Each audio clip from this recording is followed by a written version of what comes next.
Il-Prim Ministru mexxej tal-Partit Laburista Robert Abela wera l-fema li f'elezzjoni dik li tħollu torbot l-ekonomija. Ġejjin b'saħħtu qal jinkiseb b'ekonomija b'saħħitha. Dr. Abela qal li dan hu dak li qed jagħmel il-Partit Laburista fil-Gvern. Is-Sibt filgħodu l-Prim Ministru Abela indirizza l-Kunsill ta' Socialist International f'lukanda ewlenija f'San Ġiljan. Fid-diskors tiegħu Dr. Abela saħaq li l-aqwa riżultat jinkisbu jekk gvern ikun miftuħ għall-idejat u l-esperjenzi tan-nies. Dr. Abela qal li Partit Soċjalista għandu jkun dejjem il-vuċi ta' kulħadd u mhux tal-ftit. Qal li waqt li l-lemin jaħdem biex jifret, ix-xelluk jistinka biex jaqqat, inkluż b'viżjoni għal ġejjieni aħjar.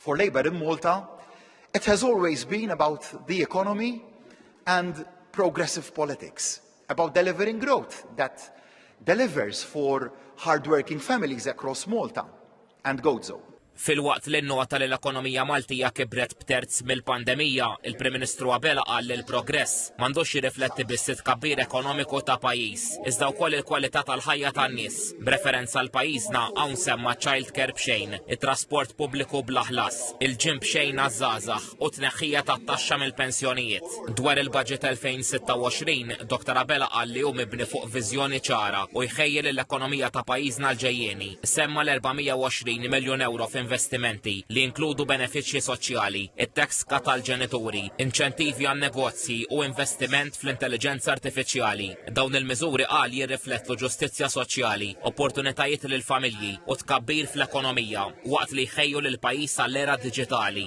Indirizza l-Kunsill ta' Socialist International anke l-President ta' dan il-Kunsill, il-Prim Ministru Spanjol Pedro Sánchez, stqar li meta s-soċjalisti gvernaw il-ħajja titjieb għal ħafna u mhux għal ftit. Dak soċjalist qal u mudell politiku li jolli l-pagi, issaħħaħ is-servizzi pubbliċi, jagħti aktar libertajiet, jipproteġi lil vulnerabbli u jġeddet l-ekonomija għal kulħadd. Il-Prim Ministru Sánchez ġab l-eżempju tas-Sindku l-ġdid ta' New York, Zoran Mamdani, li qal bir-rebħa tiegħu xedt li politika li tpoġġi lin-nies fil-qalba tagħha hi waħda rebbieħa. Il-Prim Ministru Spanjol qal ukoll li fil-waqt li l-lemin estrem isejjaħ lilu nnifsu bħala patriot liberali u jgħid li jmexxi għan-nies, is-soċjalisti fi kliemu huma dawk fuq quddiem nett l-opportunitajiet ġodda.